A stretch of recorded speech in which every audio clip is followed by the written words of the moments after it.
నేను ఇప్పుడు మంచి పొజిషన్లో ఉన్నానంటే కారణం మా నాన్న, చదువు, జాబ్, టాలెంట్ ఇవేమీ కాదు. లైఫ్లో ఏ విషయాన్నైనా కొత్తగా ఆలోచిస్తాను. అంతెందుకు, నువ్వెందుకు నచ్చావో తెలుసా? నువ్వు అందంగా ఉన్నావు, చదువుకున్నావనే కాదు, నువ్వు లెఫ్ట్ హ్యాండర్ కాబట్టి.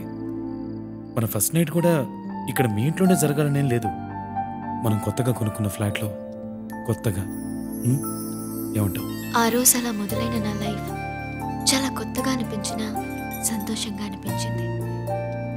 కానీ పెళ్ళంటే ఒక్కరోజు కాదు, జీవితాంతం సంతోషంగా ఉండడం అనేది నాకు ఆ రోజు తెలియలేదు.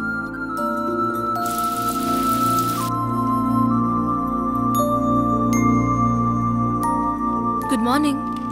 మార్నింగ్. కాఫీ. వెయిట్. ఎంత హస్బెండ్ అండ్ వైఫ్ అయినా there should be some difference and I'm very particular about it. అది నా కప్, ఇది నీ కప్.